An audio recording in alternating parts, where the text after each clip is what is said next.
আপনি তো শিক্ষিত, আপনি কেন বিয়েতে রাজি হলেন? এতই যখন অপছন্দ মেয়েটাকে, তাহলে আগে কেন বলেননি?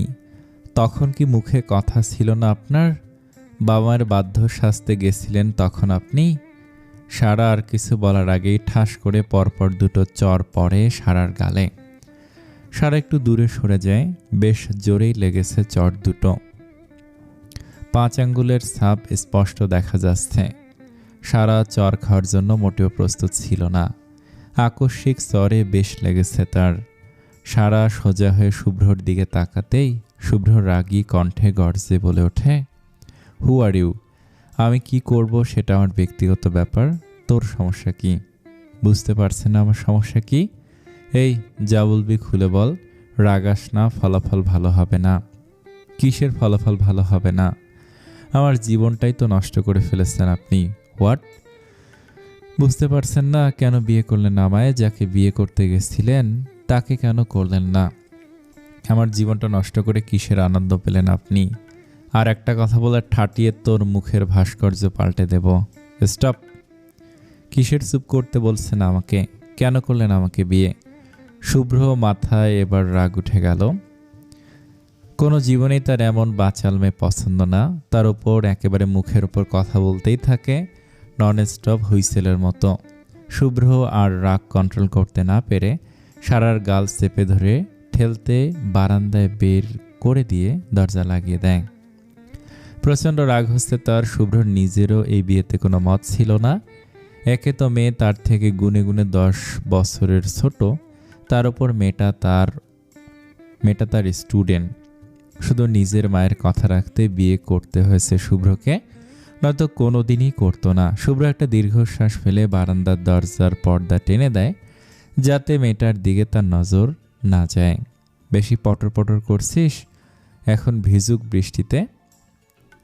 শুভ্র রুমের লাইট অফ করে দিয়ে বিছানায় গিয়ে শুয়ে পড়ে। এদিকে সারাকে বারান্দায় ধাক্কা দিয়েই শুভ্র দরজা লাগিয়ে দেয়।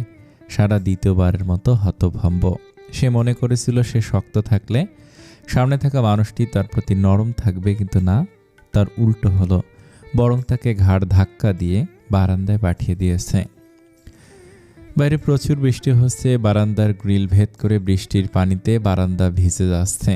বারান্দার এক কোনায় গুটিসুটি মেরে হাঁটুতে মুখ গুজে বসে আছে সারা। চোখ দিয়ে টপটপিয়ে পানি পড়ছে। খুব শীত লাগছে তার। ক্ষণে ক্ষণে বিদ্যুৎ চমকাচ্ছে ধরণীতে, মেঘ গর্জে উঠছে, তবে সারার ভয় করছে না। সারার চোখ বেয়ে পড়ছে ধারাহীন নোনা অশ্রু। এ কেমন নিয়তি তার বোনের সাথে বিয়ে করতে এসে তাকে বিয়ে করতে নিল? সারা যেন এখনো মানতে পারছে না। সারা ভেবে পায় না কেন তার আপু পালিয়ে গেল, আর কেনই বা তার বাবা মা তাকে জোর করে বিয়ে করালো। সারা এসব প্রশ্নের উত্তর ভাবতে ভাবতেই ডুবে যায় কল্পনায়। ফ্ল্যাশব্যাক। আজ সারার বড় বোনের বিয়ে। সবার খুশি যেন অন্যরকম, হবেই বা না কেন? একটা বিয়ে বাড়ির সকলের মাঝে কত আনন্দ লুকিয়ে রাখে। পুরো কাজিন মহল মিলে আনন্দে মেতে আছে। সারার পুরো নাম সিদ্রাতুল সারা, বাবা মায়ের ছোট মেয়ে। সারার বড় বোনের নাম নাইমা জাহান নিদ্রা। বিকেলে পার্লার থেকে সেজে এসেছে তারা। নিদ্রার মুখেও হাসি। হাসি থাকবেই বা না কেন? ভার্সিটির ক্রাশ লেকচারার। ভার্সিটির প্রায় প্রতিটি মেয়ের ক্রাশের তার সাথে বিয়ে ভাবতে আনন্দে মন নেচে ওঠে নিদ্রার। সন্ধ্যা হতে হতেই না হতেই পরপর 3টে গাড়ি বেরিয়ে গেল কমিউনিটি হলের দিকে। সারার বাবা নাজমুল হুদা ও মা মার্জিয়াও আছে।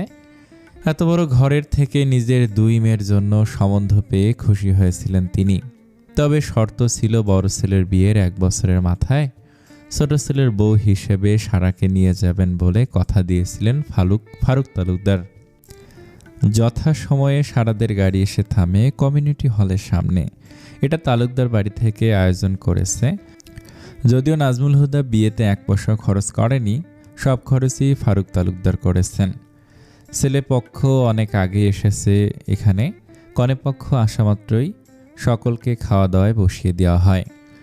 ফারুক তালুকদার নাজমুল হুদাকে নিয়ে কাজী সাহেবের কাছে আসে। সেখানে বর বেশে বসে আছে শুভ্র তালুকদার।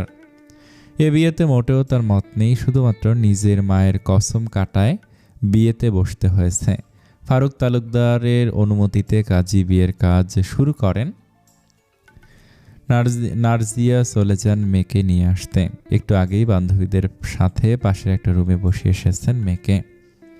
সারা চুপচাপ দাঁড়িয়ে আছে নাজমুল হুদার পাশে, পরনে রানী গোলাপি রঙের ভারী কাজের লেহেঙ্গা, হাঁটু সমান চুলগুলো ছেড়ে দেয়া, কাজল কালো চোখগুলো টানা টানা, চিকন ঠোঁট। প্রথম দেখায় মনে ধরে যাবে যে কারো। রুমে যেতেই মাথায় আকাশ ভেঙে পড়ে মার্জিয়ার। রুমে কেউ নেই, নিদ্রায় সকল বন্ধুরা খেতে বসেছে। নিদ্রা রুমে নেই, এমনকি কোথাও নেই। মার্জিয়া দৌড়ে আসে নাজমুল হুদার কাছে। মার্জিয়াকে হাঁপাতে আর ভীতু হতে দেখে নাজমুল হুদা বলে ওঠে, কি হলো, হাঁপাচ্ছ কেন? আর নিদ্রা কই, তাড়াতাড়ি নিয়ে আসো। নিদ্রা কোথাও নেই, রুম ফাঁকা।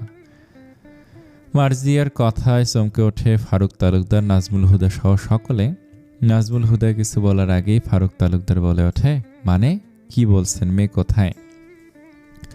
বিয়ের আসর থেকে মেয়ে পালিয়েছে, কথাটা বাতাসের মতো উপস্থিত সকলের কানে পৌঁছে গেল। নাজমুল হুদা মাথায় হাত দিয়ে বসে আছেন। মাথায় চিন্তা বাসা বেঁধেছে। পাশে বসে রাগে ফুঁসছে ফারুক তালুকদার। এতদিন আগে বিয়ে ঠিক করে ছেলেমেয়ের সম্মতি নিয়েই আজ এত বড় আয়োজন। শহরের বেশ নামিদামি মানুষ এসেছে এখানে। ইতিমধ্যে কানাঘুষা শোনা যাচ্ছে। শুভ্র রাগে চোখ দুটো লাল হয়ে গেছে। বন্ধুদের সামনে মান-ইজ্জত শেষ হয়ে যাচ্ছে তার। যে ছেলে বিয়ে করতে চাইতো না, তার বিয়ের দিন বউ পালিয়েছে, কথাটি যেন শুভ্রর রাগ আরও বাড়িয়ে দিয়েছে। তবুও সামনে নিজের বাবাকে বসে থাকতে দেখে চুপচাপ বসে আছে, সমস্ত রাগ হজম করে নিচ্ছে। বাইরে মুষলধারে বৃষ্টি হচ্ছে। নাজমুল হুদা ঘেমে একাকার।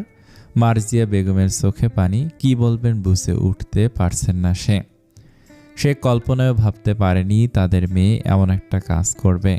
সারা এতক্ষণ বন্ধুদের নিয়ে খুঁজেছে। নিদ্রা মোবাইলটাও রেখে গেছে। শুধু একটা থ্রি পিস আর কালো বোরকা পরে গিয়েছে। বিয়ের সকল ড্রেস গয়না ঘরে রেখে গেছে। এখন কথা হচ্ছে, নিদ্রা সবার সামনে দিয়ে চলে গেল। কেউ জানতে পারল না এটা কিভাবে সম্ভব। একজন মানুষ রুমের দরজা লাগিয়ে সমস্ত কিছু চেঞ্জ করলো, তাও কেউ সন্দেহ করলো না। কোনো কিছুর হিসাব মেলাতে পারছে না সারা। নিশ্চয়ই কোনো ঘাবলা আছে। সারা পুরো রুমটা ভালো করে পরখ করে চোখে পড়ে সোফার পাশে একটা কলম দিয়ে কাগজ চাপা দেওয়া। সারা কপাল কুঁচকে সেখানে যায়। কাগজটা হাতে নিতে চোখ বড় বড় হয়ে যায়। নিদ্রা রেখে যাওয়া চিঠিটা পড়ার পর সারার ভিতরের কোনো অনুভূতি সে প্রকাশ করবে বুঝতে পারছে না। সারা চিঠিটা নিয়ে বের হতে নিতেই কানে ভেসে আসে দুজন পুরুষের কণ্ঠ। তারা এক কর্নারে দাঁড়িয়ে বলাবলি করছে, আবিদ, জানিস তো ব্যাপারটা বেশ ইন্টারেস্টিং। আমাদের শুভ্রর তো মেয়ে পছন্দই ছিল না, শুধু আন্টির কথায় রাজি হয়েছে, আর আজ বিয়ের আসর থেকে মেয়ে পালিয়েছে। কথাটি বলে একে অপরের দিকে তাকিয়ে হাসতে থাকে। বর্তমানে সবাই বিয়ের স্টেজের কাছে থাকায় সারা বাদে অন্য কেউ তাদের হাসি দেখতে পায় না। মুহূর্তে সারার রাগ উঠে যায়। দপাদপ পা ফেলে হেঁটে যায় স্টেজের দিকে। নাজমুল হুদার সামনে গিয়ে সারা দাঁড়াতেই নাজমুল হুদা মুখ তুলে তাকায় ছোট মেয়ের দিকে। সারার বেশ খারাপ লাগে নিজের বাবার এমন অবস্থা দেখে। যে রাগ নিয়ে এখানে এসেছিল, আসার পর বাবার কষ্ট দেখে সে রাগের কথা ভুলে গেছে। সারা হাতে থাকা চিঠিটা নাজমুল হুদার দিকে বাড়িয়ে দিয়ে বলে, এটা ওই রুমে ছিল। সকলে এবার সারার দিকে তাকায়, কিন্তু সারার মধ্যে কোনো ভাবাবেগ নেই। মার্জিয়া জিজ্ঞেস করে, কি এটা? আপুর চিঠি। আপুর চিঠি কথাটা শোনা মাত্রই সবাই আরেক দফায় অবাক হয়। নাজমুল হুদা মাথা নিচু করে এক অন্যরকম কষ্টের কণ্ঠে সারাকে চিঠিটা পড়তে বলে। উপস্থিত সকলে এখন স্টেজের চারিপাশে দাঁড়িয়ে আছে। ফারুক তালুকদারের মাথা নিচু। নিজের একমাত্র ছেলের জন্য নিজের কোম্পানির ম্যানেজারের মেয়ের বিয়ে ঠিক করেছিলেন। মেয়েটা তার বেশ পছন্দ ছিল। নাজমুল হুদার দুই মেয়েকেই প্রথম দেখায় তার চোখে ধরেছিল, তাই বড় মেয়ে নিজের ছেলের বউ আর ছোট মেয়েকে শুভ্রর বন্ধুর জন্য ঠিক করেছিলেন। সারা শুকনো একটা ঢোক গিলে চিঠির ভাঁজ খুলে পড়তে শুরু করে। প্রিয় বাবা, প্রথমে আমার সালাম নিও। আমি জানি এই পরিস্থিতিতে আমার ওপর কত বেশি রেগে আছো তুমি। রেগে থাকাটাই স্বাভাবিক। বড় মেয়ের বিয়ে বলে কথা আয়োজন করেছিল অনেক, আর আমি কিভাবে চুনকালি মাখিয়ে চলে এলাম। বিশ্বাস করো বাবা, আর কোনো উপায় ছিল না। তুমি বা মা আমাকে বুঝতে চাওনি। সব সময় তোমাদের সিদ্ধান্ত আমার ওপর চাপিয়ে দিয়েছ। এখন প্রশ্ন হলো আমি কেন তাহলে বিয়েতে রাজি হলাম, সেটা আমি নিজেও জানি না। তুমি কখনো আমার মতামত জানতে চাওনি, শুধু এসে বলেছিলে আমার বিয়ে। নীরবকে আমি অনেক বেশি ভালোবাসি বাবা। আমাকে খুঁজে লাভ নেই। এতক্ষণে আমাদের ফ্লাইট বাংলাদেশের সীমান্ত পার হয়ে গেছে হয়তো। আমরা দেশ ছাড়ছি, আমি কখনো ফিরে আসবো না বাবা। যদি আজ তোমার কথা শুনে বিয়ে করে নিতাম, তাহলে আমি একজন বেঈমান নারী হয়ে যেতাম, নিজের ভালোবাসাকে ঠকাতাম। তাই আমি সঠিক সিদ্ধান্ত নিয়েছিলাম। আমাকে মাফ করে দিও বাবা। আমার বোনটার জীবনে অন্তত আমার মতো কোনো কিছু চাপিয়ে দিও না। মাকেও দেখে রেখো। ইতি নিদ্রা। চিঠি পড়ে সারা থামতেই নাজমুল হুদা সারার হাত থেকে চিঠিটা কেড়ে নিয়ে খণ্ড খণ্ড করে দিল। রাগে ফুঁসছে সে। ফারুক তালুকদার গম্ভীরভাবে বসে আছেন। তার চোখগুলো লাল আভায় ভরে উঠেছে। শুভ্র পায়ের উপর পা তুলে বসে আছে। মনে মনে বেশ আনন্দ লাগছে তার। বর্তমানে তার বিয়ের কোনো ইচ্ছাই ছিল না, তাও তার মা মিসেস আনিতা জোর করে কসম কাটিয়েছেন। অসুস্থ মায়ের জন্য বিয়েতে রাজি হয়েছেন, তবে এখন বেশ ভালোই লাগছে। বিয়ে না করে বাড়ি ফিরে যাবে। ফাও ফাও একটা উটকো ঝামেলা বয়ে বাড়ি পর্যন্ত নিয়ে যাওয়া লাগতো না আর। সবার পিনপতন নীরবতার মাঝে ফারুক তালুকদার উঠে দাঁড়িয়ে গম্ভীর কণ্ঠে নাজমুল হুদার উদ্দেশ্যে বলে ওঠে, ভিতরে এসো, তোমার সাথে আমার বোঝাপড়া আছে। ফারুক তালুকদারের এক কথায় থমকে গেল সময় কিছুক্ষণের জন্য। শুভ্রর মাঝে কোনো ভাবাবেগ হলো না। নাজমুল হুদা কেঁপে উঠল ভিতরে ভিতরে। মান সম্মান সব কিছু শেষ করে দিয়েছে তার এই মেয়ে। মুখ দেখানোর উপায় নেই কারোর কাছে। ফারুক তালুকদার হাঁটা শুরু করলেন। পিছু পিছু নাজমুল হুদা ও মার্জিয়াও গেল রুমের ভিতরে। দুজনেই মাথা নিচু। বেশ বুঝতে পেরেছে ফারুক তালুকদার তাদের উপর প্রচণ্ড রেগে আছে।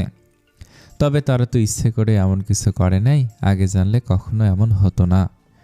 বাইরে দ্বিতীয়বারের মতো কানাঘুষা শুরু হয়ে গেল। এক একজনের এক এক মন্তব্য। কেউ কেউ বলছে বাবা মায়ের দোষ, তো কেউ কেউ বলছে মেয়ের চরিত্রের সমস্যা তাই পালিয়েছে। এসব আজে বাজে মন্তব্য শুনে সারার মাথা খারাপ হয়ে যাচ্ছে। তবে কাউকে কিছু বলল না। মান সম্মানের ভয়ে চুপচাপ বেরিয়ে বাইরের দিকে চলে এলো সারা। শুভ্র পকেট থেকে মোবাইলটা বের করে ফেসবুকের টাইম লাইন স্ক্রল করা শুরু করলো। রুমে প্রবেশ করে দরজা লাগিয়ে দিল ফারুক। চোখে আগুন জ্বলছে তার। নাজমুল হুদা মাথা নিচু করে বসে আছে। কিছু বলার মতো শব্দ তার কাছে নেই। কি বলবে সে? মার্জিয়াও স্বামীর পাশে চুপচাপ দাঁড়িয়ে আছে। ফারুক তালুকদার চেয়ার টেনে বসলেন নাজমুল হুদার মুখোমুখি। তারপর গম্ভীর কণ্ঠে বলল, এটা কি হলো? তুমি আগে কেন বলনি? নাজমুল, তোমার মেয়ে এই বিয়েতে রাজি ছিল না? নাজমুল হুদা ঘামছেন, তারপরেও ধীর কণ্ঠে বলেন, বিশ্বাস করেন ভাই, আমি এসবের কিছু জানতাম না। তাহলে জেনে নিতে। আমি কি বলেছিলাম জোর করে চাপিয়ে আমার ছেলের সাথে বিয়ে দিতে? নাজমুল তালুকদার চুপ রইলেন মাথা নিচু করে। আসলেই সে কি চাপিয়ে দিয়েছিল মেয়েটার উপরে?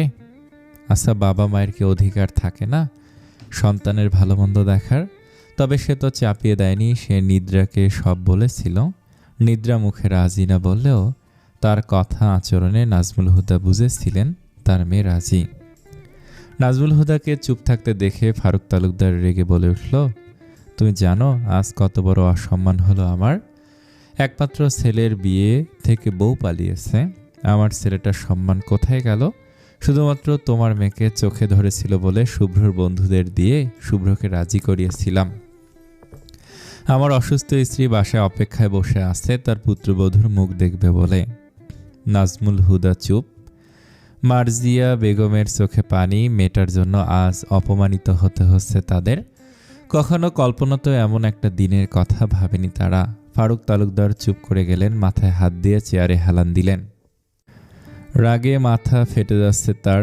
মানুষের সামনে যেতে পারছে না লজ্জায়। আজ ছেলেটাকে বিয়ে না দিয়ে নিয়ে গেলে অফিসের মানুষও পিছনে নানান ধরনের কথা বলবে তিনি জানেন। ফারুক তালুকদার বেশ কিছু সময় চুপ থেকে নাজমুলের দিকে তাকিয়ে বলে উঠলেন, এখন শেষ একটাই পথ আছে। ফারুক তালুকদারের কথায় নাজমুল হুদা সহ মার্জিয়া ও ফারুক তালুকদারের দিকে তাকালো। তারপর নাজমুল হুদা জিজ্ঞেস করলো, কি তুমি কিছু মনে না করলে তোমার ছোট মেয়েটাকেই চাইছি আমার পুত্রবধূ হিসেবে। ফারুক তালুকদারের কথায় যেন স্বামী স্ত্রী দুজনেই আকাশ থেকে পড়ল। নাজমুল হুদা অবাকের সুরে বলে উঠল, কি তোমার ছোট মেয়ে সারাকে আমার ছেলে শুভ্রর জন্য চাইছি। নাজমুল হুদা কিছু বলার আগে মার্জিয়া বলে উঠল, এসব কি বলছেন ভাই? যা বলছি ঠিক বলছি, ভেবে বলো কি করবা। আমার মেয়েটার তো এখন 18 বছর হলো না, তো তার ওপর শুভ্র বাবা ওর থেকে প্রায় 10 বছরের বড়। তো ফারুক তালুকদারের প্রতি বেশ রাগ হলো মার্জিয়ার। নাজমুল হুদার মাথা যন্ত্রণা শুরু হয়েছে। মাথায় হাত দিয়ে কথা শুনছেন আর ভাবছেন। মার্জিয়া আবার বলে উঠল, ছেলেমেয়ের বয়সের অনেক ফারাক, সাথে আমার মেয়েটা অনেক বাচ্চা সুলভ। বয়স নিয়ে ভাবা লাগবে না, সংসার বয়স দেখে হয় না, একবার বিয়ে হয়ে গেলে এমনিতেই ভালোবাসা তৈরি হয়ে যায়। নাজমুল হুদা নিজের আদরের ছোট মেয়েটাকে এখন বিয়ে দিতে চাচ্ছিল না, তাই মুখ তুলে ফারুক তালুকদারের দিকে তাকিয়ে বলে ওঠে, আসলে আমার ছোট মেয়েটা মাত্র ইন্টারে ভর্তি হয়েছে, এখনই বিয়ে দিতে চাইছিলাম না ভাই। নাজমুল হুদার কথা কর্ণ কুহরে পৌঁছাতেই রাগে উঠে দাঁড়ায় ফারুক তালুকদার। রক্তচক্ষু নিয়ে ঝাঁঝালো কণ্ঠে বলে ওঠে, আমি কোনো কিছু শুনতে চাই না, আর যদি মনে করো জোর করছি তাহলে হ্যাঁ, তোমার জন্য আমার মান সম্মান চলে যাচ্ছে। আর যদি আজ মান সম্মান নষ্ট করে খালি হাতে ছেলেকে নিয়ে বের হতে হয়, তাহলে কাল থেকে তোমার আর অফিসে আসার দরকার নেই। কিন্তু ভাই, কোনো কিন্তু না, আমি মান সম্মান নষ্ট করতে চাই না, অলরেডি হয়ে গেছে। আর ছেলের বউ নিয়ে না গেলে শুভ্রর মা নিরাশ হবে, তা আমি চাই না। এখন ভাবো, তোমরা 5 মিনিট টাইম দিলাম। নাজমুল হুদার কপালে আবারও বিন্দু বিন্দু ঘাম জমছে, বুকের বাঁ পাশে চিনচিন করে ব্যথা করছে। সে জানে তার ছোট মেয়ে জীবনও রাজি হবে না, ছোট থেকে জেদ বেশি কিনা, কিন্তু বিয়ে না হলে নিজের চাকরি বাঁচাতে পারবে না সে। তাই আর কিছু না ভেবেই ফারুক তালুকদারের দিকে তাকিয়ে বলে উঠল, ভাই আমি রাজি। নাজমুল হুদা আর ফারুক তালুকদার নিজেদের ভিতরে আলাপ সেরে নিয়ে নতুন করে আবার বিয়ের আয়োজন ঠিক করবে। শুধুমাত্র একটা শর্ত, শুভ্র মা যেন কখনো জানতে না পারে মেয়ে বদল হয়েছে। বলেই ফারুক তালুকদার বেরিয়ে চলে যান ঘর থেকে। এদিকে নাজমুল হুদা মাথায় হাত দিয়ে বসে আছেন। সে জানে তার মেয়ে কখনো রাজি হবে না এই বিয়েতে, তবে করার কিছু নেই। চাকরি বাঁচাতে হলে বিয়ে দিতেই হবে, কারণ এই চাকরির মাধ্যমে তার সংসার চলে, আর মেয়েটাও খুব সুখী হবে। ছেলে শিক্ষিত বড়লোক পরিবারের। নাজমুল হুদা মার্জিয়ার দিকে তাকিয়ে কিছু ইশারা করতে মার্জিয়া রুম থেকে বেরিয়ে যায়। নাজমুল হুদা জানেন যেভাবেই হোক মার্জিয়া মেয়েকে রাজি করাতে পারবে।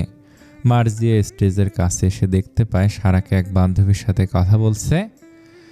আর চোখে এক পলক তাকালো ফারুক তালুকদারের দিকে। যথেষ্ট গম্ভীরভাবে বসে আছেন তিনি ভাবলেশীনভাবে। শুভ্রর মুখে গম্ভীরতার ছাপ, হয়তো ফারুক তালুকদার নিজের সিদ্ধান্ত জানিয়েছেন সেজন্যই। তবে শুভ্র কোনো কথা বলেনি।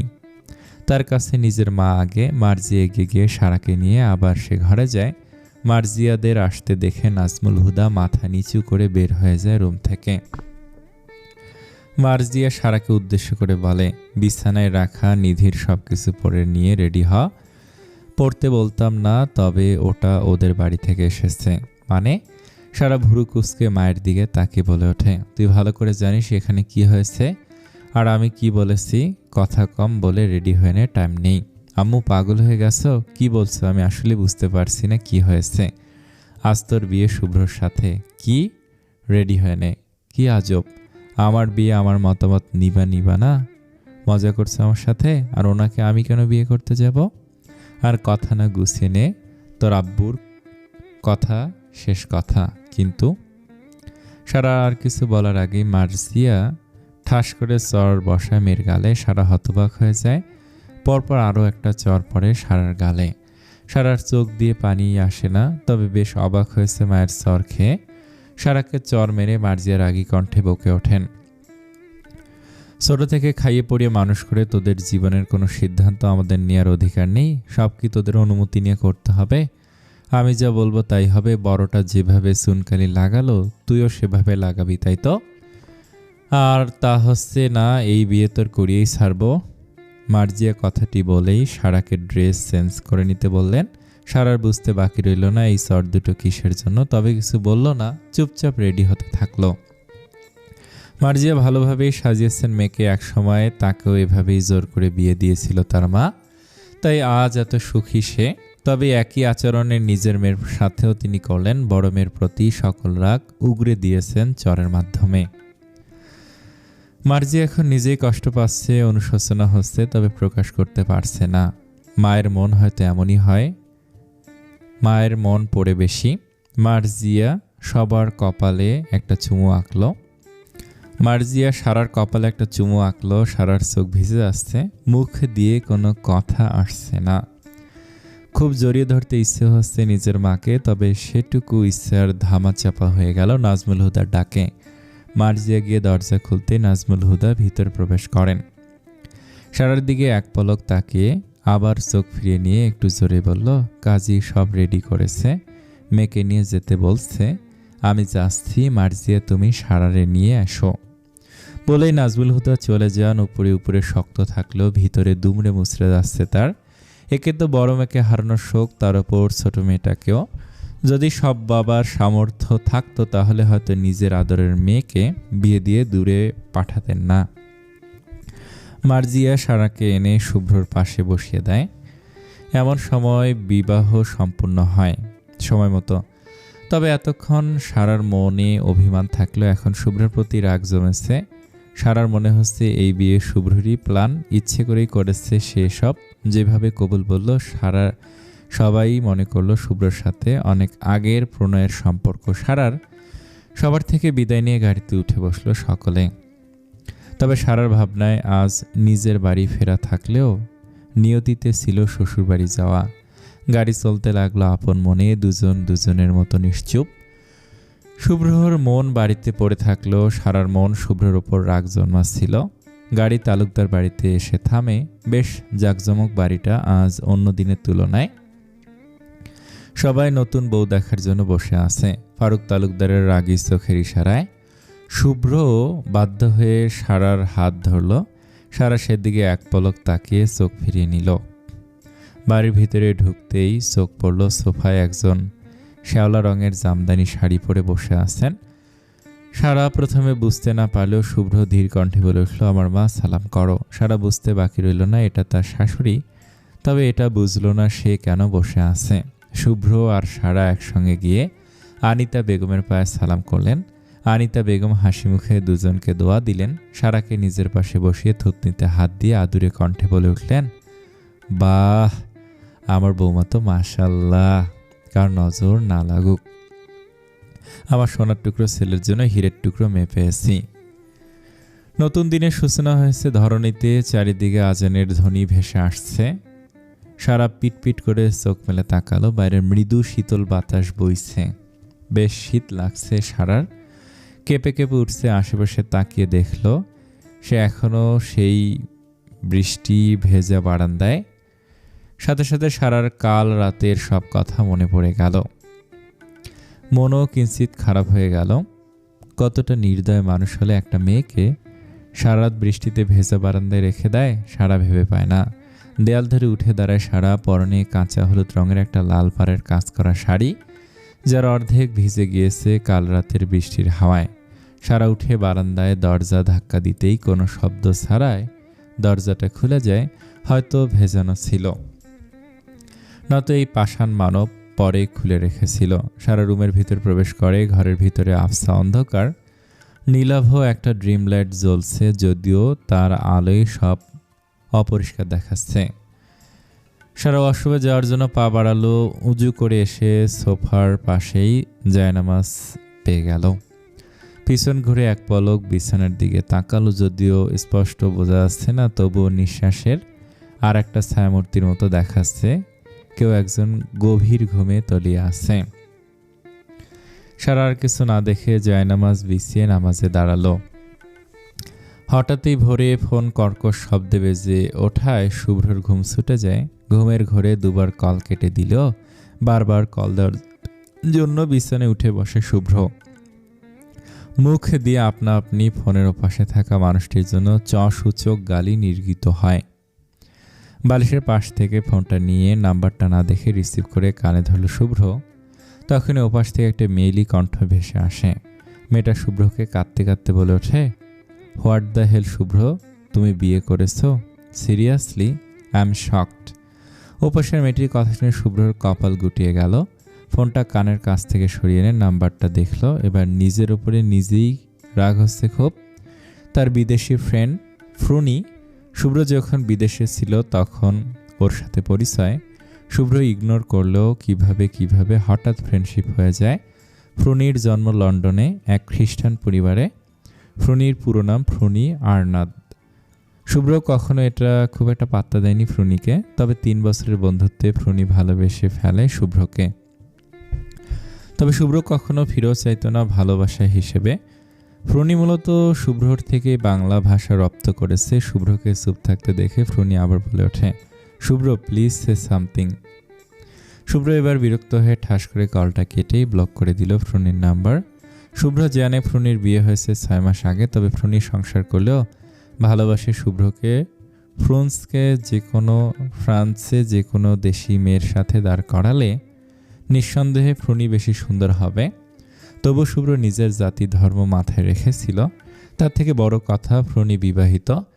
তার সাথে যোগাযোগ রেখে তার বিবাহিত লাইফটা ক্ষতি হতে পারে। শুভ্র হাতের 2 আঙ্গুল কপালে ঘষল। এত সকালে ঘুম থেকে উঠলে মাথা যন্ত্রণা করে তার। হুট করে মনে পড়ল কাল রাতে মেয়েটাকে বারান্দায় রেখে দিয়েছিল, কিছু হয়ে গেল না তো? শুভ্র তাড়াহুড়ো করে বিছানা থেকে নামতেই চোখ আটকে গেল সদ্য নামাজ শেষ করে মোনাজাত করা একটা মেয়ের ওপর। দেখতে মনে হচ্ছে সদ্য ফোটা বাগানের সবচেয়ে সুন্দর গোলাপ। চাঁদের মতো উজ্জ্বল লাগছে আবছা আলোয় মেয়েটার মুখটা। এদিকে মাঝে সারা জায়নামাজে গুটিয়ে পিছনে ঘুরতেই শুকনো একটা ঢোক গিলল। শুভ্রকে এভাবে তাকিয়ে থাকতে দেখে মনে মনে ভেবে নেয় আবার মার খাবে ঘরে আসার জন্য। শুভ্র কখন উঠেছে সারা বুঝতে পারেনি এতক্ষণেও। শুভ্র অবাক হয়ে এখনো তাকিয়ে আছে, হয়তো ঘরের ভিতরে চলে গিয়েছে সে। সারা কাপা কাপা কণ্ঠে বলে উঠল, সরি আর আসবো না, আসলে আমি খুব প্রয়োজন ছাড়া নামাজ বাদ দিই না, সেজন্য এসেছি, প্লিজ মারিয়েন না, কালকের মারের ব্যথা এখনো আছে। সারার কথা শুভ্রর কানে না গেলেও শুভ্রর ধ্যান ভেঙে যায়। নিজের করা বোকামের জন্য লজ্জাও পায় শুভ্র। বাইরে আলো ফুটতে শুরু হয়েছে। বারান্দার দরজা দিয়ে বেশ আলো ছড়িয়েছে পুরো ঘরে। শুভ্র নিজের লজ্জা ঢাকতে মুখ গম্ভীর করে কিছু বলতে যেতেই সারা নত যেন মুখটা দেখে থেমে যায়। আর কিছু না বলেই বিছানা থেকে নেমে ফ্রেশ হতে চলে যায় শুভ্র। সারা উঠে আবারও বারান্দায় চলে যায়। সকাল 7:30। তালুকদার বাড়ির ডাইনিং টেবিলে বসে আছে ফারুক তালুকদার, আনিতা বেগম আর শুভ্র। সারা কাজের মেয়ে ইলা রান্নাঘর থেকে একের পর এক খাবার এনে সামনে রাখছে। সারা যদিও বসতে চায়নি এখন, তবে আনিতা বেগম নিজের পাশে খুব যত্ন করে বসিয়েছেন সারাকে। শুভ্র খাচ্ছে নির্বাকভাবে, ফারুক তালুকদারও খাচ্ছে। খাওয়ার মাঝে একটা দুটো কথা বলছে সারার সাথে। সারাও সব ভুলে হাসি মুখে ফারুক তালুকদারের সব কথার উত্তর দিচ্ছে। খাওয়া শেষ হতে শুভ্র আনিতা বেগমকে ধরে সোফায় বসিয়ে দিয়ে আসে। তারপর সে দোতলায় চলে যায়। ফারুক তালুকদার নিজের রুমে চলে যায়। আনিতা বেগম সারার মাথায় হাত বুলিয়ে দিয়ে বলে ওঠে, আমি জানি মা, তোমার এই নতুন পরিবেশে মানিয়ে নিতে কষ্ট হচ্ছে, সময় লাগবে, সমস্যা হবে, তবে আমি তোমার নিজের মায়ের মতোই আমাকেও মা বলে ডাকিও। নিজের বাড়ি মনে করো। তুমি আমার ছেলের বৌমা নও, তুমি আমার মেয়ে, তোমার যা ইচ্ছা। শুভ্রর মা মিসেস আনিতা সবার সাথে গল্প জুড়েছেন। সারার বেশ পছন্দ হয়েছে মানুষগুলোকে। অমায়িক ব্যবহার তাদের। বান্ধবীদের মুখে শুনেছে শাশুড়িরা নাকি জল্লাদের মতো হয়, বাংলা সিনেমায় রিনা খানের মতো। সারাও তাই ভেবে ভয় পেত, না জানি তার শাশুড়িও তেমন হয় কিনা। তবে মিসেস আনিতা সারা সেই ধারণা সম্পূর্ণ ভুল প্রমাণিত করে দিয়েছেন। সারাকে বৌমানা নিজের মেয়ে বানিয়ে নিয়েছেন। আনিতা বেগমের সাথে কথায় কথায় সারা জানতে পারে ব্রেন স্ট্রোকের কারণে এক পা আর এক হাত অচল হয়ে গিয়েছিল। তবে হাত ঠিক হলেও পা এখনও সমস্যা। সারার বেশ খারাপ লাগলো একদিনে। এত ভালো মানুষটার সাথে একটু ভালো হতে পারত, তাড়াতাড়ি সুস্থ হয়ে যাক। সারা আনিতা বেগমের কাছ থেকে উঠে রান্নাঘরে যায় সবার জন্য চা নিয়ে আসতে। যদিও আনিতা বেগম কাজের মেয়েকে বানিয়ে দিতে বলেছিল, তবে সারা এক প্রকার জোর করে চা বানাতে যায়। মিসেস আনিতা প্রচণ্ড খুশি হন সারার উপর। মিসেস আনিতা জানেন, বাড়ির নতুন বউ হলো নরম কাদামাটির মতো। শুরু থেকে যেভাবে গড়ে তুলব, পরবর্তীতে ঠিক তেমনই থাকবে। আনিতা বেগম চান না সে তার শাশুড়ির থেকে যে কষ্টগুলো পেয়েছে, সেই কষ্টগুলো তার ছেলের বউ পাক। বেশ কিছুক্ষণ পর ট্রেতে চায়ের কাপ সাজিয়ে নিয়ে আসে সারা। কাজের মেয়ে ইলাকেও এক কাপ দেয়। যদিও তাকে কখনো চা দেওয়া হয় না, তবু আজ সারা দেয়ায় বেশ খুশি হয়েছে মেয়েটা। ইলা সারার বোন, নিদ্রার বয়সী। সারা এগিয়ে এসে টি টেবিলে চায়ের ট্রে রাখতেই আনিতা বেগম মিষ্টি সুরে বলল, মা একটু কষ্ট করে তোমার বাবার ঘরে চাটা দিয়ে এসো।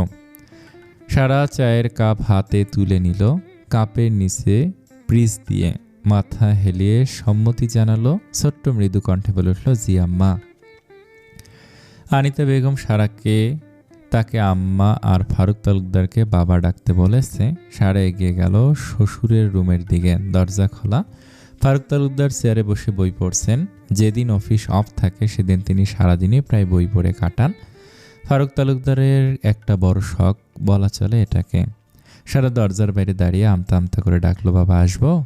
সারার কথায় মুখের ওপর থেকে বই সরায় ফারুক তালুকদার।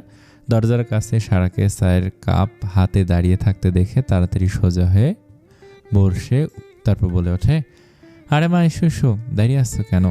সারা ছোট ছোট কদমে পা ফেলে ফারুক তালুকদারের হাতে চায়ের কাপটি দিয়ে বলে, আপনার চা আমি বানিয়েছি। বাহ, সত্যি? জি। ফারুক তালুকদার চায়ে চুমুক দিলেন। সারা আর দেরি না করে বিদায় নিয়ে চলে এলো বাইরে ডাইনিং রুমে শাশুড়ির কাছে। তারপর দুজনে গল্প করতে চা শেষ করে। যদিও সারা চা খায়নি, তবুও গল্প করেছে। মিসেস আনিতা সারাকে এক কাপ ব্ল্যাক কফি বানিয়ে শুভ্রর ঘরে যেতে বলল। সারা মনে মনে সংকোচ করলেও শাশুড়ির কথা ফেলল না, কারণ প্রথম দিনই কথার অমান্য করলে ভাববে বাবা মা ভালো শিক্ষা দিতে পারেনি। সারা কফি মগের হাফ মগ কফি নিয়ে চলল দোতলার উদ্দেশ্যে। শুভ্রদের বাড়ি ঢাকার যাত্রাবাড়িতে। দোতলা বিশিষ্ট বাড়িটি বাইরে থেকে যতটুকু সুন্দর, ভিতর থেকে তার দ্বিগুণ সুন্দর। বাড়িটি বিশাল এরিয়া করে প্রাচীর দেয়া ঘেরা। বাড়ির এক পাশে ফুলের বাগান, অন্য পাশে একটা সুইমিং পুল ও বিকেলে পরিবেশ উপভোগ করার জন্য দোলনা। বাড়ির পিছনে গাড়ি পার্কিং এরিয়া। বাড়ির মেইন গেটের বাইরের দেয়ালে মার্বেল পাথর দিয়ে খোদাই করে লেখা তালুকদার কুঞ্জ। সদর দরজা দিয়ে ঢুকতেই প্রথমে চোখে পড়ে ডাইনিং। নিচের তলায় 3টে রুম ও কিচেন। একটা রুমে থাকে নাতিয়া আনিতা বেগম এবং ফারুক তালুকদার, আর অন্যটায় কাজের মেয়ে ইলাকে দেয়া। ইলার বাড়ি গ্রামে। 5 বোনের অভাবের সংসারে অসুস্থ বাবাকে ফেলে মা চলে যায় অন্য মানুষের হাত ধরে সুখের আশায়।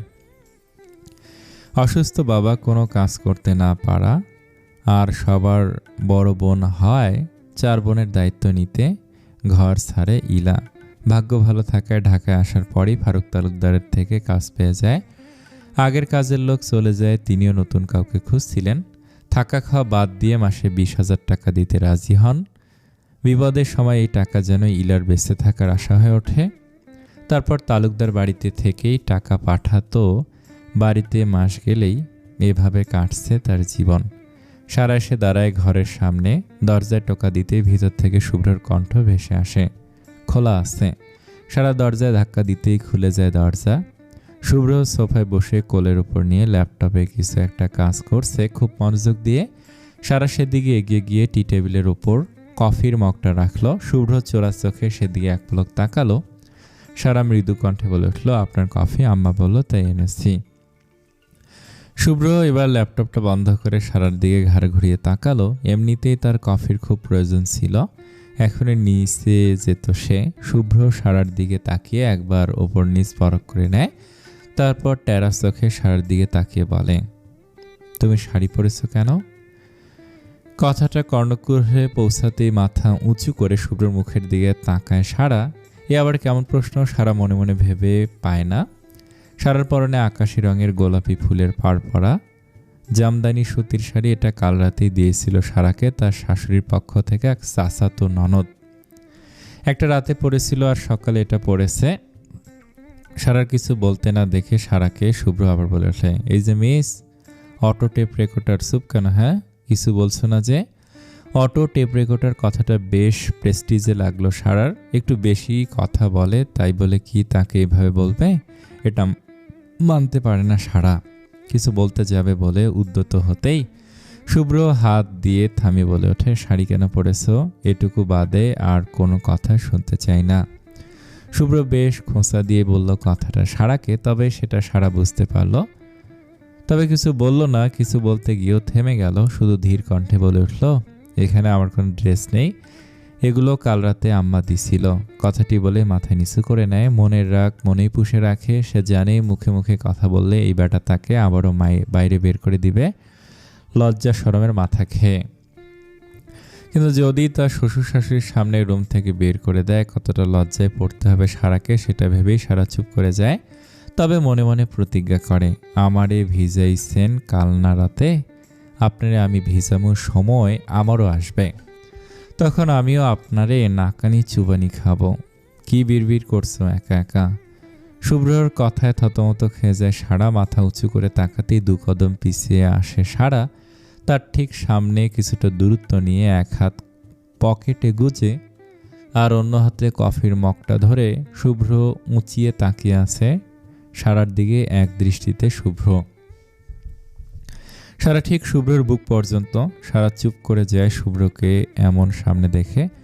শুভ্র সারার পা থেকে মাথা পর্যন্ত একবার আরও ভালোভাবে পর্যবেক্ষণ করে। না, মেয়েটা বেশ সুন্দর, নিদ্রার থেকেও চোখ বন্ধ করে সুন্দর বলা চলে। ঘন পল্লব বিশিষ্ট, চোখে মায়া ভরা, কোমরের নিচ অব্দি চুলগুলো ছেড়ে দেয়া শাড়ি পরায় পিচ্ছি মেয়েটাকে কেমন জানি বড় বড় লাগছে।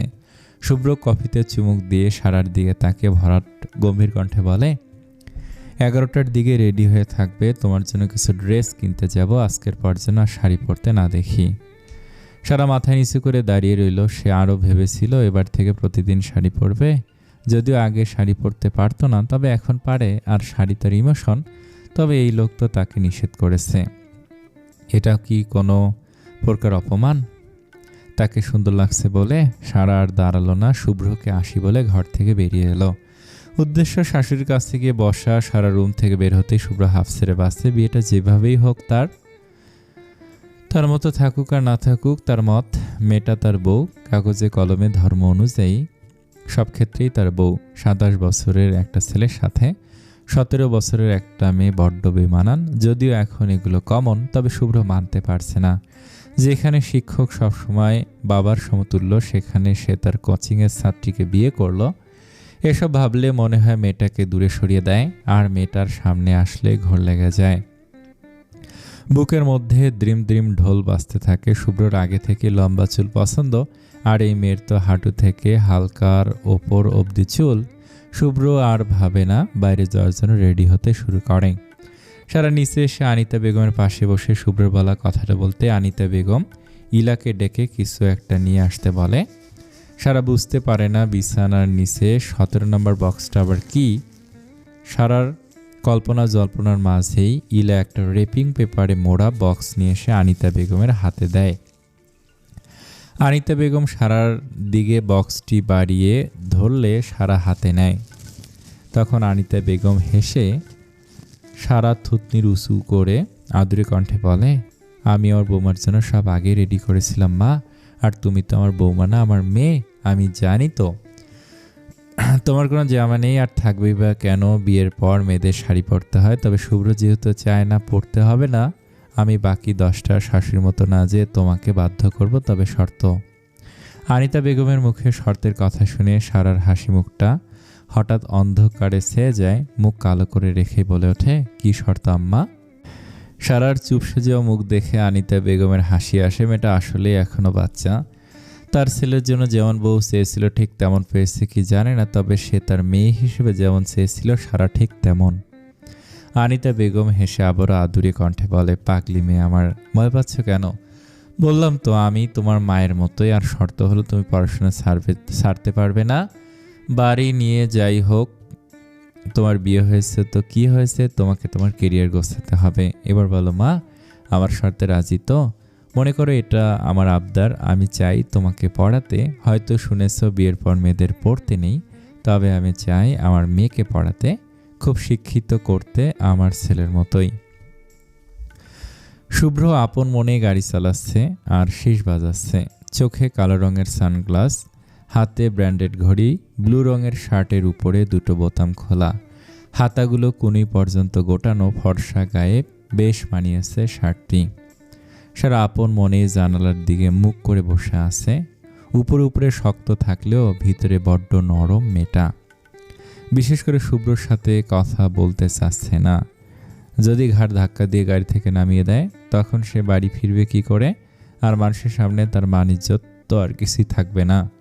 তখন ইঁদুরের ঔষধ খেয়ে মরা ছাড়া সারার আর কিছু উপায় থাকবে না। তার চেয়ে চুপ থাকাই শ্রেয়। সারার ভাবনার মাঝেই শুভ্র এক হাঁটে গাড়ির স্টিয়ারিং ঘুরাতে ঘুরাতে সামনে চোখ রেখে বলে উঠল, সারা, গান শুনবে? সারা অবাক হয়ে শুভ্রের দিকে ফেরে। মুখ ভর্তি চাপদাড়ি, চোখে কালো চশমা থাকে, বেশ ডেশিং লাগছে শুভ্রকে। তবে মুখের ভাব বোঝা গেল না। শুভ্র আর কিছু না বলে গাড়ির স্পিকারে একটা বাংলা গান ছেড়ে দিল। গায়ক তার সুরেলা গলায় গাইতে শুরু করলো গান। শুভ্র গলা ছেড়ে দিয়ে নিজেও গাইতে শুরু করলো, তুমি তুমি শুধু এই মনের আনাচে কানাচে, সত্যি বলো না কেউ কি প্রেমহীনা কখনো বাঁচে, বলতে চেয়ে মনে হয় বলতে তবু দেয় না হৃদয়, কতটা তোমায় ভালোবাসি, তুমি তুমি শুধু এই মনের আনাচে কানাচে, সত্যি বলো না কেউ কি প্রেমহীনা বাঁচে কখনো। শুভ্র থামে, বাকি গানের লিরিক্সগুলো গায়ক তার কণ্ঠে গেয়ে যাচ্ছে। সারা পলকহীনভাবে তাকিয়ে আছে শুভ্রর দিকে। গানের গায়কের কণ্ঠের চেয়েও শুভ্রর কণ্ঠ মোহিত হয়েছে সারা। এত সুন্দর কণ্ঠ আগে কোনো পুরুষের শোনেনি সে। এমন গান সারাদিন শুনলেও মনের তৃষ্ণা ফুরাবে না সারার। সারাকে তার দিকে পলকহীনভাবে তাকিয়ে থাকতে দেখে শুভ্র হাতের আঙ্গুল দ্বারা তুড়ি মেরে সারার ধ্যান ফেরায়। সারা তখনও মোহিত শুভ্রর দিকে তাকে বলে ওঠে, আসলে আপনার গানের উপর ক্রাশ খেয়েছি। সাথে আপনার পুরো কথাটি শেষ করার আগেই নিজেই নিজের মুখ চেপে ধরে সারা। এক্ষুনি কি বলতে যাচ্ছিল সে? লজ্জা শরমের মাথা খেয়ে কি উল্টাপাল্টা শুরু করে। সারা তাড়াতাড়ি অন্যদিকে ফিরে জানালার দিকে তাকায়। এদিকে শুভ্রর ইচ্ছে করছে দম ফাটা হাসি দিতে, তবে এটা তার স্বভাবের সাথে যায় না। যদিও শুভ্র বুঝতে পারছে সারা কি বলতে গিয়ে বলতে পড়েছে, লজ্জায় পড়েছে, এই কারণে শুভ্রর হাসি আসছে। মেয়েটাকে কোচিংয়ে কত পড়িয়েছে, তবে কখনো এমনভাবে পরখ করা হয়নি যতটুকু আজ সকাল থেকে ভেবেছে মেয়েটাকে নিয়ে। প্রায় 20 মিনিট পর শপিং মলের সামনে এসে দাঁড়ায় শুভ্রদের সাদা রঙের গাড়িটি। শুভ্র সারাকে নামিয়ে দিয়ে দাঁড়াতে বলে নিজে চলে যায় গাড়ি পার্কিং করতে। মিনিট 5 পর শুভ্র এসে সারার হাত ধরে শপিং মলের ভিতরে ঢোকে। শুভ্র শক্ত হাতের ভিতরে সারার হাত ডুবানো। সারার বুক কাঁপছে, কেমন এক অবাধ্য হৃদয় অনুভূতির সৃষ্টি হচ্ছে অন্তরে। সারার জানা নেই। শুভ্র সারাকে পছন্দ করতে বলে নিয়ে গিয়ে কাউন্টারের পাশে গিয়ে বসে। সারা নিজের মতো পছন্দ করে নিয়ে আসে। তার ভিতরে আনিতা বেগমের জন্য দুটো গাড়ি নিয়েছে, দুটো শাড়ি নিয়েছে, দুটোই জামদানি শাড়ি। সারা সব জিনিসগুলো প্যাক করা হয়ে গেলে শুভ্র আরও কিছু প্যাকেট হাতে নেয়। সারার মনে কৌতূহল জন্মালেও প্রশ্ন করার সাহস হয় না। সে জানে শুভ্রর মুড কেমন। হেই ভালো তো, এই ফুটন্ত লাভার মতো গরম। কোচিংয়ে জমের মতো ভয় পেত, এখনও ভয় পেতে হচ্ছে। ফাও একদিন সাহস দেখে মুখে মুখে কথা বলার জন্য ঠাস করে গালে চর খাওয়ার কী দরকার ছিল। শপিং মল থেকে বেরিয়ে শুভ্র গাড়ি নিয়ে আসে। তারপর ব্যাগগুলো ব্যাক সিটে রেখে দুজনে গাড়িতে উঠে পড়েন। 10 মিনিট ড্রাইভ করার পর শুভ্র একটা জুয়েলার্সের দোকানের সামনে গাড়ি দাঁড় করায়। সারাকে ভিতরে বসতে বলে চলে যায়। সারাও বসে থাকে চুপচাপ। শুভ্র নিজের সব কাজ মিটিয়ে একটা ব্যাগে কিছু নিয়ে এসে ব্যাক সিটে রেখে দেয়। আর ডান হাতে থাকা কোন আইসক্রিমটা সারার দিকে এগিয়ে দেয়। সারা চুপচাপ নিয়ে খাওয়া শুরু করে। শুভ্র আগে থেকে জানে সারা কোন আইসক্রিম খেতে পছন্দ করে। ক্লাসে বসে লুকিয়ে খাওয়ার জন্য কত বকেছে। হয়তো হাতে গোনা কিনে এনে গলে যাওয়ার হয়ে খেত, আবার কখনো হাফ খাওয়া অবস্থায় ক্লাস শুরু হতো। বেগত্তা সারা লুকিয়ে খেত। শুভ্র আবারও ড্রাইভ করা শুরু করে। আজ বাইরের পরিবেশ বেশ চকচকে, সূর্যের তাপ ও প্রখর। গাড়ি চালাতে চালাতে শুভ্র আর চোখে সারার দিকে তাকায়। সারা তখনও আয়েশ করে আইসক্রিম খেয়ে যাচ্ছে। শুভ্র সারার দিকে না তাকিয়ে সোজা রাস্তার দিকে তাকিয়ে গাড়ি চালানোয় মনোযোগ দিয়ে বলে উঠল, সারা। শুভ্র শীতল ডাকে সারার খাওয়া থেমে গেল। এ ডাক যেন আইসক্রিমের চেয়েও ঠান্ডা। সারাও শান্ত কণ্ঠে বলে ওঠে, জি। বলো তো, এই বাকি ব্যাগ আর জুয়েলারিগুলো কার কার তুমি বলো। সারা ভাবতে বসলো। আইসক্রিম গলতে শুরু করেছে বাতাসে। আসলেই তো এই প্রশ্নগুলো তার মনে ঘুরপাক খাচ্ছিল, তবে সাহসের অভাবে বলে উঠতে পারেনি। সারা মাথা নিচু করে আইসক্রিমে এক কামড় দিয়ে বলে উঠল, সত্যি বলতে আমি জানি না আপনি কার জন্য কিনেছেন বা এটা কার। বলে দিব আমি। শুভ্র চোখে হাসে চশমার ভিতরে। বলেন। আমার বউয়ের। শুভ্রর কথায় পিঠে সারা আর কিছু বলল না, তাও মনের মধ্যে খুঁতখুঁতানি শুরু হয়ে গেল। সবকিছু ভুলে বলে উঠল, আপনার বউকে। সারার কথা শুনে শুভ্রর কপাল চাপড়াতে ইচ্ছে করছে। এমন বোকা মেয়ে জীবনে দেখেছে কিনা সন্দেহ। দেখেছে তার পাশে বসে আছে এক আস্ত বোকা। শুভ্র কিছু না বলে ড্রাইভিং করতে থাকলো। এদিকে সারা আবারও জিজ্ঞেস করতে উদ্যত হতেই মাথার মধ্যে আছড়ে পড়ে নিজের বোকামি। কতটা বোকা হলে বউ হয়ে জিজ্ঞাসা করে আপনার বউকে। সারার এখন মাটি ফাঁক করে পাতালে ঢুকতে ইচ্ছে করছে, তবে সে এখন গাড়ি ভিতরে কি করবে কোনো উপায় নেই। সারা শুভ্রর দিকে থেকে মুখ ঘুরিয়ে জানালার দিকে তাকালো। নিজের এত বড় বোকামির জন্য বেশ লজ্জা পেয়েছে সে। এদিকে সারাকে অন্যদিকে ফিরতে দেখে শব্দহীন হাসে শুভ্র।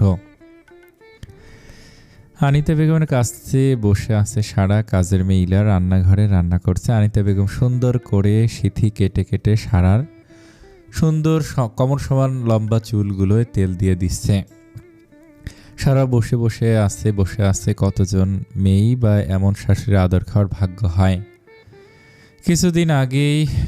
কিছুক্ষণ আগেই ফিরেছে শুভ্র ও সারা। আসতেই আনিতা বেগম সারাকে গোসল করে নিচে আসতে বলেছেন।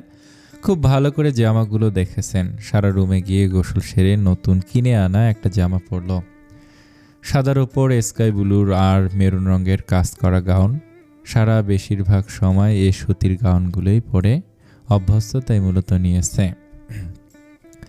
লম্বা ভেজা চুলগুলো মুছে বারান্দায় রোদে কিছুক্ষণ শুকিয়ে নিচে আসতেই দেখে শাশুড়ি তেলের বাটি আর চিরুনি নিয়ে বসে আছে। সারারা বুঝতে বাকি নেই কি করবে এই তেল। তারপর আনিতা বেগমের কথায় সারা আনিতা বেগমের পায়ের কাছে বসে পড়ে, হাঁটুতে মুখ গুজে। সারার মাথায় তেল দিতে দিতে আনিতা বেগম বলে ওঠে, মাশাআল্লাহ, কারণ নজর না লাগুক আমার মেয়ের চুলে। তবে যত্ন নিতে হয় মা চুলের। আমার মনে হয় তুমি চুলে কখনো তেল দাও না। আনিতার কথার পিঠে সারা ছোট্ট করে বকে উঠল, আসলে আম্মা বাড়িতে সবসময় আপু দিয়ে দিত তো, ওই 15-20 দিন পর পর। তুমি দিতে না, আমি দিতে গেলেই চুল ভিজিয়ে ফেলি, পরে ছিঁড়ে যায়, তাই আর দেই না, জড়িয়ে ফেলি চুল। সারার কথায় আনিতা বেগম হাসেন। হেসে বলে, পাগলি মেয়ে, আজ থেকে 2 দিন পর পর আমি দিয়ে দেব। চুলের যত্ন নিতে হয় মা, চুল হলো মেয়েদের সৌন্দর্যের প্রতীক। জি আম্মা। আনিতা বেগম সারার চুলের তেল দিয়ে চিরুনি দিয়ে বেশ ভালো করে আঁচড়িয়ে দেয়। তারপর একটা গার্ডার দিয়ে বেঁধে দেয়। সারা উঠে এবার আনিতা বেগমের পাশে বসে। আনিতা বেগম নিজের চোখের কোণায় একটু সুরমা নিয়ে সারার নজর টিকা দিয়ে দেন সারার কপালে। আনিতা বেগমের মতে মেয়েদের সব থেকে বড় শত্রু নজর। সারা এসব বুঝে, কারণ তার মাও এমন করত। আনিতা বেগম সারার মুখটা নিজের দুহাতের আজলা এনে কপালে চুমু দেন। তারপর পাশ থেকে একটা বক্স এনে সারার সামনে ধরে। সারা কৌতূহল নিয়ে তাকাতে আনিতা বেগম একটা স্বর্ণের চেইন ও 2টো বড় বড় স্বর্ণের চুড়ি বের করেন, বেশ পুরনো ধাঁচের। আনিতা বেগম হেসে চেনটা নিয়ে সারার চুল সরিয়ে গলায় পরিয়ে দেয়। সারা স্তব্ধ। বেশ বড় সুন্দর ডিজাইনের চেইন। চুড়িগুলো আর পরায় না আনিতা বেগম। সারার ফর্সা গলায় সোনালি চেনটা চকচক করছে। আনিতা বেগম হেসে বলেন, এটা আমাদের বংশ পরম্পরায় আসা উপহার। শুভ্রর আব্বুর দাদির থেকে এটা হয়ে আসছে। বাড়ির বড় ছেলের বউ বা একমাত্র ছেলের বউকে দিতে হয়। আজ আমি আমার মেয়েকে দিলাম। চুড়িটা এখন দিব না, কিছুদিন পর দিব। এখন তোমার পড়াশোনা, কলেজ, কোচিং। চুড়ি পরলে অনেকে অনেক কিছু ভাববে। আর এখনকার মেয়েরা চুড়ি পরেও না, শুধু চেনটা দিলাম, কখনো গলা থেকে খুলবে না মা। আর এই চেনটা আবার আমার নাত বউয়ের গলায় যাবে, সামলিয়ে রেখো। এবার সারার বেশ লজ্জা লাগলো, কান দিয়ে ধোঁয়া উঠতে শুরু করলো। খুব লজ্জা লাগছে তার। আনিতা বেগম বোধহয় বুঝলো সারার লজ্জা, তাই আর লজ্জায় না ফেলার জন্য বলল, যাও ঘরে যাও, শুভ্রর কিছু লাগবে গিয়ে দেখো, একটু পরে আজান দিবে, নামাজ পড়ে নিও, ততক্ষণে রেস্ট নাও। সারা উঠে দাঁড়ালো, মাথায় ওড়না তুলে দিল। শাশুড়ি সম্পর্কে সব ভুল ধারণা চলে গেছে তার। ইস, নিদ্রা আপুর যদি বিয়ে হতো তাহলে নিদ্রা আপুর নিশ্চয়ই এই ভালো শাশুড়িটাও পেত। বেশ হিংসা হলো সারার। না, এটা তার শাশুড়ি অন্য কারোর সাথে কেন ভাগ করবে, কখনোই না। সারা এক পা করে সিঁড়ির দিকে পা বাড়ালো। ফারুক তালুকদার এসে আনিতা বেগমকে ধরে ঘরে নিয়ে গিয়েছেন। হ্যান্ড থেরাপি মেশিন কিনেছেন তিনি। প্রতিদিন দুবেলা করে ঘন্টা করে পায়ে থেরাপি দিলে পা আস্তে আস্তে ঠিক হয়ে যাবে। সারা ঘরের দরজার সামনে এসে পড়লো দোটানায়। এক মনে ভাবলো নক করে ঢুকবে, তো অন্য মনে ভাবলো এটা তো তারও রুম, সে কেন নক করে ঢুকবে, যেইভাবে সেই কাজ। এক ধাক্কায় দরজা খুলে ফেললো। সারা সাথে সাথে জোরে চিল্লিয়ে ওঠে। মুখ দিয়ে অস্পষ্ট শব্দে উ চিৎকার করছে সারা। তবে শুভ্র তার শক্ত হাত দিয়ে চেপে রেখেছে সারার মুখ। এক হাত দিয়ে দরজার সিটকিনি লাগিয়ে দেয়, তারপর নিজের টাওয়াল ঠিক করে নেয় সেই হাত দিয়ে। তারপর সারাকে আর কোলে তুলে বিছানার দিকে অগ্রসর হতে থাকে শুভ্র। তখন রুমে আসতেই সারা দেখতে পায় এক অর্ধনগ্ন পুরুষকে। কোমরে সাদা টাওয়াল জড়ানো, ফর্সা শরীরে পানির ফোঁটা রূপালী মুক্তার মতো চকচক করছে। চুল থেকে টপ টপ করে পানি পড়ছে। লোমহীন বুক যেন আস্ত একটা মাতাল হওয়ার বাগিচা। জীবনে প্রথম কোনো পুরুষকে এমন অবস্থায় দেখে তার উপর নিজের সম্মানের ছাড়কে সারা অবাকে অজান্তে চিল্লিয়ে ওঠে। তবে পুরোপুরি জোরে চিল্লানোর আগেই শুভ্র ছুটে এসে সারার মুখ চেপে ধরে বা হাত দিয়ে সদ্য গোসল করে বেরিয়েছিল সে। ড্রেস চেঞ্জ করার আগেই মেয়েটা তার রুমে এসে হাজির হয়। নক করে ঢোকেনি। বেশ রাগ হলো শুভ্রর। একটা মেয়ের সামনে তার ইজ্জত গেল, তাও আবার 10 বছরের ছোট বাচ্চা মেয়ের কাছে। শুভ্রর কোলে ছোটাছুটি শুরু করে সারা। এদিকে দুজনের হার্টবিট একসাথে চলছে। সদ্য গোসল করে আসা ছেলেটাও ঘামছে এক অজানা অনুভূতিতে। তবে নিজের বিবেককে ফিরে আসতে ঠাস করে ছেড়ে দেয় সারাকে। সাথে সাথে পড়ে যায় নিচে। কপাল ভালো ছিল, বিছানায় পড়েছে বকে। যদি মাটিতে পড়তো তবে আজ মাজা ভেঙে যা তা না একটা অবস্থা হয়ে যেত তার। সারা তবুও লেগেছে। শুভ্র চোখ মুখ খিসে বন্ধ করে আছে সারা।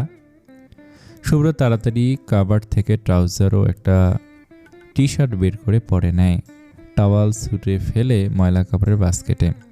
শুভ্র এবার ফিরে তাকায় সারার দিকে। এখনো চোখ বুজে দাঁতে দাঁত চেপে বসে আছে মেয়েটা। এক মনে মায়া হলেও পর মুহূর্তে মনে হলো যা হয়েছে ঠিক হয়েছে, নক না করে আসার উত্তম শাস্তি। সারা পিটপিট করে চোখ খুলে কোমরের ভেতরে মরমর করছে তার। চাও দিলেই ভেঙে যাবে এমন অবস্থা। সারার চোখের কোণে পানি এসে ভেড়ে খুব রাগ হয় সারার। নিজের দিকে বুকে হাত গুজে এলোমেলো চুলে শুভ্রকে তাকিয়ে থাকতে দেখে রাগ উঠে যায় সারার মাথায়। সাথে সাথে প্রচণ্ড রেগে বলে ওঠে, আমায় ফেলে দিলেন কেন অসভ্য লোক? আমি যদি পড়ে গিয়ে মরে যেতাম তখন কি হতো? শুভ্র বুকে হাত গুজে রাখা ছাড়িয়ে ড্রেসিং টেবিলের সামনে গিয়ে চিরুনি দিয়ে নিজের চুল আঁচড়াতে আঁচড়াতে বলল, কারো রুমে ঢোকার আগে তার পারমিশন নিতে হয়। সে ভিতরে কি করছে না করছে এটুকু কমন সেন্স নেই। সারা মুখ ভ্যাংসালো শুভ্রের কথায় বিড়বিড় করে। শুভ্রের বলা কথাগুলো বিকৃতভাবে বলতে লাগলো। শুভ্র বুঝতে পেরে সারার দিকে তাকে বলে, হোয়াট?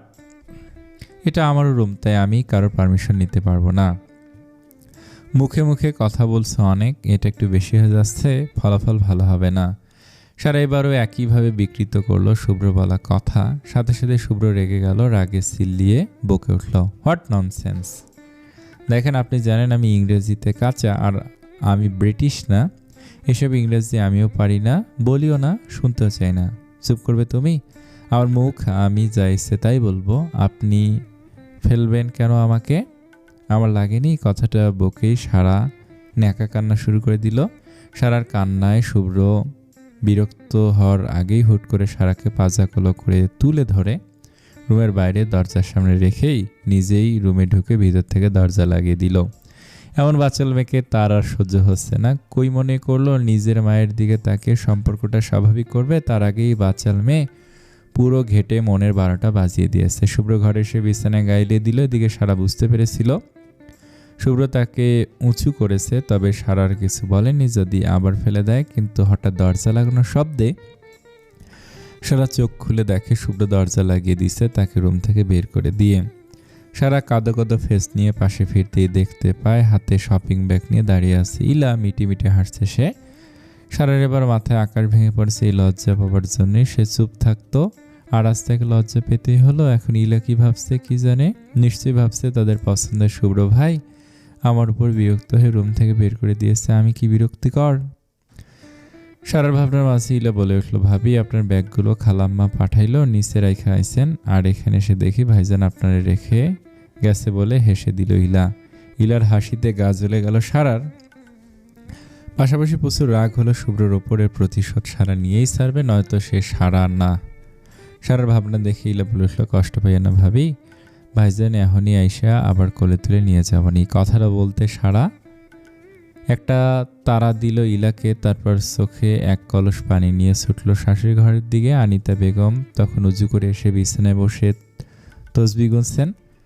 আজান দিলে নামাজ পড়বে সে। ফারুক তালুকদার রকিং সেরে বসে বই পড়ছেন। সারা শাশুড়ির দরজার সামনে এসে বলল, ভিতরে আসবো আম্মা?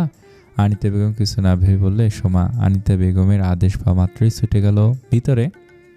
তারপর আনিতা বেগমকে জড়িয়ে ধরে কেঁদে কেঁদে ফেলল হাউমাউ করে। আনিতা বেগম সহ ফারুক তালুকদার চমকে গেছেন সারার এমন কান্না দেখে। কি হলো বুঝলো না তারা। সারার এমন হঠাৎ কান্না অবাকের চরম শিরে পৌঁছে গেছে। ঘরের ভিতরে উপস্থিত থাকা দুজন মানবী আনিতা বেগম সারাকে সোজা করে বসান নিজের বুক থেকে, তারপর থুতনি ধরে উঁচু করেন সারা এখনো কাছে, চোখ দিয়ে পানি গড়িয়ে পড়ছে ওর, ক্ষণে ক্ষণে ফুঁপে উঠছে ও। ফারুক তালুকদারও উদ্বিগ্ন হলেন হঠাৎ মেয়েটার কি হলো জানার জন্য। আনিতা বেগম শান্ত কণ্ঠে সারাকে বললেন, কি হয়েছে মা, কাঁদছো কেন, আমাকে বলো। সারা কিছু বলল না, শুধু কেঁদেই চলল। আনিতা বেগম আবারও বললেন, বাড়ির কথা মনে পড়ছে মা। সারা না বোধক মাথা নাড়ায়। হঠাৎ ফারুক তালুকদার বলে গমগমে বলে ওঠে, শুভ্র কিছু বলেছে মা। সারার কান্না থেমে গেল। মনে মনে এক বিশাল রহস্যময় হাসি দিল, তবে বাইরে কোনো প্রত্যুত্তর করল না। ফারুক তালুকদার আর বুঝতে বাকি রইল না কি হয়েছে। বিয়েটা জোর করে দিয়েছে বলে মেয়েটাকে মারবে, এত বড় সাহস কোথায় পায় ও? কথাটি মনে মনে বলল, স্ত্রীর সামনে প্রকাশ করলেন না তিনি। সারা মনে মনে যা বোঝার বুঝে গেল, তার প্ল্যান সাকসেসফুল। আনিতা বেগম সারাকে আদর করে বললেন, থাক কেঁদো না মা, আজ আসুক শুভ্র, ওকে আস্থা করে বকে দিব। আমার মেয়েকে বকেছে, ওর সাহস কত বড়। সারা এবার বিড়বিড় করে ফুপিয়ে ফুপিয়ে বলল, আমি বিছানায় বসেছি বলে আমাকে তুলে আছাড়ে দিছে, সাথে আমাকে মেরেছে। কথাটা বলে সারা আবারও কেঁদে ফেলে। ঘরের ভিতরে থাকা দুজনেই শুভ্রর উপর বেজায় ছুটে যায়। বিছানায় বসেছে বলে মারবে, কত বড় সাহস, আজ নিচে আসুক, বিচার হবে ওর। চারিদিকের মসজিদের আজান পড়তে সারা উঠে দাঁড়ালো আনিতা বেগমকে সেটে। উদ্দেশ্য নিজের রুমে গিয়ে নামাজ পড়বে। ফারুক তালুকদার মসজিদে চলে গেলেন। ছেলের উপর রেগে আছেন তিনি, নয়তো ডেকে নিয়ে যেত শুভ্রকে। সারা একটু একটু করে খুঁড়িয়ে রুম থেকে বের হয়ে গেল। আনিতা বেগম আফসোসের সুরে বলেন, মেয়েটা বড্ডই লেগেছে, নয়তো এমন চঞ্চল প্রাণবন্ত মেয়েটা এভাবে কাঁদে আর এভাবে খুঁড়িয়ে হাঁটে। আনিতা বেগম মেঝেতে বিছানো জায়নামাজে বসে পড়েন নামাজের জন্য। এদিকে সারা খুঁড়িয়ে খুঁড়িয়ে সিঁড়ি পর্যন্ত আসতে ইলাসা হাজির হয় সারার সামনে। সারা খুব বিরক্ত হয়। ইলা সারাকে উদ্দেশ্য করে বলে, একই ভাবি আপনি ঘোরাচ্ছেন কেন, পায়ে কিভাবে লাগলো? পড়ে গেছি, তেলে গেছে। কখন পড়লেন? বলবো না। কেন? সারা কিছু না বলে সিঁড়ি বেয়ে উঠতে শুরু করলো। এদিকে ইলা হা হয়ে গেছে সারার ব্যবহারে। মেয়েটা কখনো তাকে তুমি, কখনো আপনি সম্বোধন করে, বেশ লাগে ইলার। কেউ তো আছে একজন যে আর যাই হোক এই একদিনে 3-4 বার খোঁজ নিয়েছে তার। ইলার আর কিছু ভাবলো না। হাসি হাসি মুখ নিয়ে ঘাড়ের একপাশে হেলানো চুলের বিনুনিটা হাতে নিয়ে ঘুরাতে ঘুরাতে রান্নাঘরে চলে গেল। এক্ষুনি সবাই খেতে আসবে, তাই রান্নাগুলো টেবিলে পরিবেশনের জন্য লেগে গেল। সারা সিঁড়িতে উঠতে পায়ের ব্যথা বেড়ে গেল। এক ভিলেনি হাসি দিয়ে বিড়বিড় করলো, মাস্টারমশাই আপনি আমাকে বিনা কারণে বকেছেন কতদিন, এবার থেকে এভাবে প্রতিশোধ নিব। সারা হেসে হেসে দরজার সামনে এসে দাঁড়ালো। না, দরজা খোলাই আছে, হয়তো ইলা ব্যাগ দিতে এসেছে বলে দরজা খুলেছিলেন উনি। সারার এবারও নক না করে ঢুকে পড়ে। শুভ্র মোবাইল চাপছে, বিছানার একপাশে বসে এক পা তার বিছানায় লম্বালম্বিভাবে আছে আর অন্য পা বিছানা থেকে মেঝেতে ঝুলছে। সারা দরজা খুলে ভিতরে এসে বিছানার দিকে ঘুরতেই চোখাচোখি হলো দুজনে। সারা চোখ নামে ভেংসি কাটলো। মনে মনে বেশ উৎফুল্ল লাগছে, এতদিনে এই লোককে সাহায্য করার একটা উপায় পেয়েছে সে, এত সহজে ছাড়বে না। সারা কোনো কথা না বলে ওয়াশরুমে চলে গেল উজু করতে। এদিকে সারাকে এমন শান্ত দেখে কপাল গুটিয়ে গেল শুভ্রর। নিশ্চয়ই কোনো গন্ডগোল পাকিয়েছে, কিন্তু কি গন্ডগোল পাকাবে? এখানে তো ওর সেই বান্দর ফ্রেন্ডগুলো নেই। শুভ্রর ভাবনার মাঝেই সারা উজু করে নামাজে দাঁড়ালো। শুভ্রর বেশ লাগলো এই গুণটা, মেয়েটা এক ওয়াক্ত নামাজও বাদ দেয় না। শুভ্র উঠে ঘড়ির দিকে টাইম দেখে নিল, তারপর নিজে উজু করতে গেল নামাজ পড়ার জন্য। এই গল্পটা অনেক ভালো, একটা মিষ্টি প্রেমের গল্প। আপনারা দেখেন, অনেক ভালো লাগবে। ভালো লাগে লাইক করবেন, কমেন্ট করবেন। দা কুমড়ো রাতে আসবে, সবাই দেখবেন। আসসালামু আলাইকুম।